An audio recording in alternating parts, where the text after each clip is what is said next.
Hello नमस्कार हूँ धवल Kumar CO એજ્યુકેશનની નવી ચેનલમાં તમામ વિદ્યાર્થી નાના મોટા સૌ ભાઈઓ બહેનોનું હું હાર્દિક સ્વાગત કરું છું।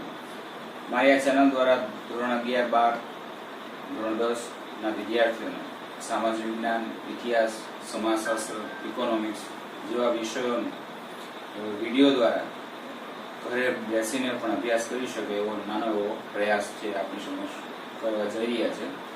આજે આપણે ચાલુ કરીએ છીએ ધોરણ 12 ઇતિહાસ આર્ટ્સની અંદર આપણે જોઈએ છે પાઠ નંબર 1 નામ છે પૂર્વ ભૂમિકા અને અર્વાચીન ભારતના ઇતિહાસની આધાર સામગ્રી। ઇતિહાસ શબ્દ સાંભળતાની આ સાથે આપણને યાદ આવે કે જે પણ પળમાં વીતી જાય છે સંપૂર્ણ ઇતિહાસ આ આપણે એને બીજા રૂપે યાદ રાખીએ છીએ કે યાદ રૂપે યાદ રાખીએ છીએ। ગઈકાલે જે ઘટના ઘટી ગઈ છે બધી યાદ રૂપે છે, પણ એક અમુક એવી ઘટનાઓ છે જેનાથી આવનારી પરિસ્થિતિમાં આવનારા સામાજિક, સાંસ્કૃતિક, આર્થિક બધા જ પાસાઓમાં સુધારો લાવી શકાય છે એવા ઇતિહાસો પણ આપણી પાસે અવેલેબલ છે। આજે આપણે આ ભણવાના છીએ ઇતિહાસ, ઇતિહાસની આધાર સામગ્રી। એમાં ટોપિક પહેલો મુદ્દો છે 12મા ધોરણની અંદર અમુક એવા ટોપિકો છે કે જેની અંદર આપણે બહુ બોજારૂપ પણ ઇતિહાસ આપણને ક્યારેક લાગતો હોય છે, કારણ કે રાજાઓ આવે છે, તારીખો આવે છે, આ બધું આવવાના કારણે આપણને ઇતિહાસ જરા કંટાળારૂપ પણ લાગતો હોય, પણ સ્ટેપ બાય સ્ટેપ જોવા જઈએ તો એટલું બધું કંટાળાજનક નથી, સિમ્પલ ને સોબર છે। જોઈએ પૂર્વ ભૂમિકા અને અર્વાચીન ભારતના ઇતિહાસની આધાર સામગ્રી। એમાં સૌથી પહેલો મુદ્દો છે ઐતિહાસિક સાધન સામગ્રી। ઐતિહાસિક સાધન સામગ્રી છે કોઈ પણ ઇતિહાસમાં આપણે સંશોધન કરવા જઈએ છે તો ઇતિહાસ આપણને બે સ્વરૂપે મળવા પાત્ર થાય છે। એક તો એ લેખિત સ્વરૂપો હોય છે અથવા તો અલેખિત સ્વરૂપે હોય છે। હવે લેખિત સ્વરૂપે જ્યારે આપણે બોલીએ છીએ ત્યારે આપણી સામે ઘણા પુસ્તકો આવી જાય, જેમ કે રામાયણ છે, મહાભારત છે, ભગવદ ગીતા છે, આ બધા ઇતિહાસ એવા છે જે લેખિત સ્વરૂપમાં છે। તો કે ભાઈ ઐતિહાસિક સાધન સામગ્રીના બે પ્રકાર છે। એમાં સૌથી પહેલો પ્રકાર એટલે લેખિત સાહિત્ય, ઉદાહરણ તરીકે રામાયણ, મહાભારત અને ભગવદ ગીતા છે। સામે બીજો પ્રકાર છે અલેખિત પુરાતત્વીય। અલેખિતની અંદર અવશેષો આવી જાય। હવે અવશેષો કહેતા આપણે શું કહીશું કે ભાઈ પહેલાના જમાનાની અંદર આપણને મળવા પાત્ર થયા હતા કે ભાઈ શંખ મળ્યા છે, પછી બે મૂર્તિઓ મળે છે, લોથલમાં આપણે જોવા જઈએ તો કે બે એક શબ્દ છે એની અંદર દાઢી મૂક્યું છે, તો આ બધી અવશેષો છે એ અલેખિત સામગ્રીમાં આવે છે, જેને આપણે એમાં કોઈ લખાણ હોતું નથી। આ બે વસ્તુ આપણને ઇતિહાસ જાણવામાં ખૂબ જ મહત્વની સાબિત થાય છે। આ વસ્તુ સમજ્યા પછી આપણને એટલી તો ખબર પડે કે જો ઇતિહાસ જાણવો હોય તો એના માટે દસ્તાવેજ હોવો જરૂરી છે। આ દસ્તાવેજ એટલે કયા પ્રકારનો?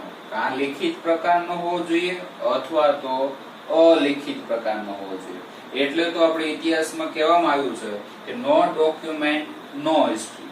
જો દસ્તાવેજ નહીં તો ઇતિહાસ કહી શકાતો નથી। આપણે જઈએ છે વકીલ ને કોર્ટમાં જઈએ છે, જેના માટે દસ્તાવેજો પુરાવા જરૂરી છે, એમ ઇતિહાસને જાણવા માટે પણ આ પુરાવા જરૂરી છે। એ બે પ્રકારે મળે છે, એક તો લેખિત અને અલેખિત સ્વરૂપમાં। આટલું આપણે સમજ્યા પછી ઇતિહાસ લેખનના આધારો તરફ જઈએ। ભાઈ ઇતિહાસ લેખનના આધારો છે એના પણ ત્રણ પ્રકાર છે। એક પ્રકાર એટલે કે સામાજિક વિજ્ઞાનો, બીજો પ્રકાર એટલે કે મૌખિક પરંપરા અને ત્રીજો પ્રકાર એટલે પ્રાકૃતિક વિજ્ઞાનો। સામાજિક વિજ્ઞાનોની અંદર જોવા જઈએ તો સમાજશાસ્ત્ર આવી જાય, રાજ્યશાસ્ત્ર, અર્થશાસ્ત્ર, માનસશાસ્ત્ર, આ બધા જ શાસ્ત્રો છે ઇતિહાસ લેખનના આધારોમાં સામાજિક વિજ્ઞાનોમાં આવી જાય છે। આ સાથે એક બીજું ભૂગોળ। હવે ભૂગોળ છે એ તો બહુ સમજવા જેવી બાબત છે। નેપોલિયનની આપણને યાદ આવવો પડે ભૂગોળનું, કારણ કે ઇતિહાસની અંદર સમય અને સ્થાનનું ખૂબ મહત્વ છે। કઈ વસ્તુ કયા સમયે મળી, કયા સમયની છે, કયા જગ્યાએથી મળી, એ વસ્તુનું મહત્વ વધુ છે, એટલે આપણે ભૂગોળને ઇતિહાસની આંખ તરીકે પણ ઓળખીએ છીએ। કોઈ પણ વસ્તુનું સંશોધન થાય છે તો એ સમયે આપણે કયા સ્થળેથી મળ્યું અને કયા સમયનું છે એ જોતા આપણે ઇતિહાસની આંખ તરીકે ભૂગોળને મેળવીએ છીએ. આ આપણો 1 માર્કનો મોસ્ટ આઈએમપી પ્રશ્ન બને અને બોર્ડની એક્ઝામની અંદર આ પ્રશ્નો ઘણી વખત પૂછાઈ રહેલો છે, જે હવે આપણને સરળતાપૂર્વક આવડી જાય છે. કારણ કે સમય અને સ્થાનનું મહત્વ હોવાથી ભૂગોળ એ ઇતિહાસની આંખ સમાન છે. બીજું છે મૌખિક પરંપરા. પહેલું સમજી ગયા સામાજિક વિજ્ઞાનો, બીજું આવે છે મૌખિક પરંપરા. હવે મૌખિક પરંપરાની અંદર મુખ દ્વારા સંભળાયેલી વાતો અથવા તો વાર્તાઓ, દાખલા તરીકે દંતકથા. હવે દંતકથા આપણે બૌદ્ધ ભગવાનની પણ દંતકથા છે, મહાવીર સ્વામીની પણ દંતકથાઓ છે, વિક્રમ વેતાલની પણ કથાઓ છે. આ બધી કથાઓ મૌખિક સ્વરૂપે આવેલી છે. એના લખાણો છે એ હવે ક્યાંક રજૂ થયા છે, પણ એ પહેલા તો આપણી પરંપરા મૌખિક જ હતી કે પેલા શાસ્ત્રો છે, પંડિત છે, બીજા પંડિતને એ મુખ દ્વારા વાચા દ્વારા શીખવાડતા. તો એ અનુસંધાનમાં દંતકથાઓ એ પણ આપણા ઇતિહાસ લેખનના આધારના બીજા ટોપિકમાં મૌખિક પરંપરાઓમાં આવે છે. એટલે આ પણ મુદ્દો સમજાયો. બીજા છે આપણા પ્રાકૃતિક વિજ્ઞાન.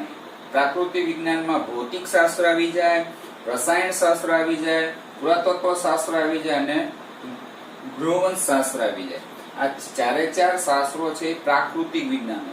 હવે પ્રાકૃતિક વિજ્ઞાનો એટલા માટે કે ભાઈ પુરાતત્વ શાસ્ત્રની અંદર પુરાતન સ્થળોમાંથી જે કઈ વસ્તુ સાધન સામગ્રી મળે છે એના પર રાસાયણિક શાસ્ત્ર એટલે કાર્બન ડેટિંગ પદ્ધતિનો ઉપયોગથી એ કેટલા વર્ષ જૂની છે એ જાણી શકાય છે. તો આ બધાય થકી આપણે ઇતિહાસ લખાણ લખવા બેઠા હોઈએ તો ઇતિહાસ લેખનના આધારો આના દ્વારા તો આપણે લખાણ લખી શકીએ.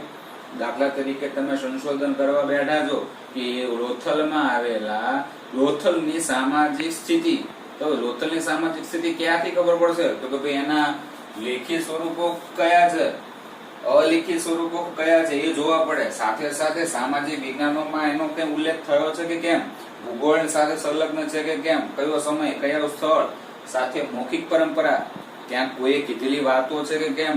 બીજું છે આપણા પ્રાકૃતિક વિજ્ઞાનો, રાસાયણિક શાસ્ત્ર દ્વારા આપણે કાર્બન ડેટિંગ પદ્ધતિનો ઉપયોગ છે, પુરાતત્વ શાસ્ત્ર દ્વારા એનું ખોદકામ થાય છે. આ બધી વસ્તુઓ જોતા એ ઇતિહાસ લેખનના આધારમાં મહત્વની છે. સાથે પણ એક વસ્તુ યાદ રાખવી પડે કે પુરાતત્વ શાસ્ત્ર અને ભૂગોળના સહયોગથી ઇતિહાસ લેખન છે એ ખૂબ સમૃદ્ધ બન્યું છે. પુરાતત્વ શાસ્ત્ર અને ભૂગોળ આ બંને થકી જ આપણે ઇતિહાસ લેખનની અંદર સારી એવી સમૃદ્ધિ પ્રાપ્ત કરી શકીએ છીએ. કારણ કે ભૂગોળ સમય અને સ્થાન નક્કી કરે છે, જ્યારે પુરાતત્વ શાસ્ત્ર છે એ જે તે ઉત્ખનન દ્વારા કઈ જગ્યાએથી કયા સ્થળથી કેવી રીતે ઉત્ખનન કરવું જોઈએ, આ બંનેના સંયોગથી ઇતિહાસ લેખન છે અત્યારે ખૂબ સમૃદ્ધ બન્યું છે. આપણે જોતા હતા ઇતિહાસના સમય અને સ્થાનની વાત ભૂગોળમાં. નેપોલિયનને હમણાં યાદ કર્યા.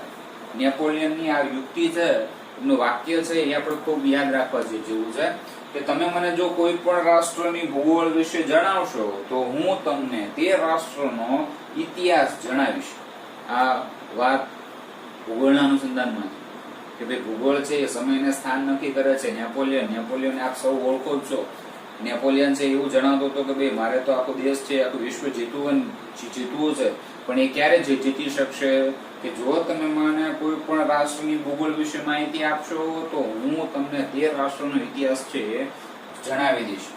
આમ આજના ટોપિકના મુદ્દામાં ઐતિહાસિક સાધન સામગ્રીના પ્રકારો વિશે વાત થઈ, લિખિત સાહિત્ય છે, અલિખિત સાહિત્ય છે એના વિશે સ્પષ્ટતા કરી, ઇતિહાસ લેખનના આધારો વિશે વાત થઈ, સામાજિક વિજ્ઞાન, મૌખિક પરંપરા, પ્રાકૃતિક વિજ્ઞાન, સામાજિક વિજ્ઞાનની અંદર સમાજશાસ્ત્ર, અર્થશાસ્ત્ર, ભૂગોળ, સમય અને સ્થાન, નેપોલિયનની ઉક્તિ, આ બધું મૌખિક પરંપરા, મુખ દ્વારા સંભળાયેલી વાતો કે વાર્તાઓ, જેમાં કે આપણી દંતકથા.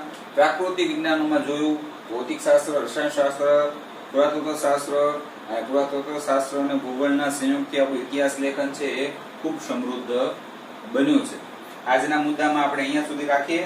આવતીકાલે હવે પછીના નેક્સ્ટ વિડીયોની અંદર આપણે ઇતિહાસ લેખનની અંદર હવે વસ્તુ બીજી સમજવા જેવી એ છે કે આપણો ઇતિહાસ છે એ નાનો તો છે નહીં. પ્રાચીન ઇતિહાસ, અર્વાચીન ઇતિહાસ, આધુનિક ઇતિહાસ, 19મી સદી, 18મી સદી, 19મી સદી અને 20મી સદીની અંદર છે એ ઇતિહાસ લેખનના પુરાવા સાથેના દસ્તાવેજો આપણને મળી રહે છે.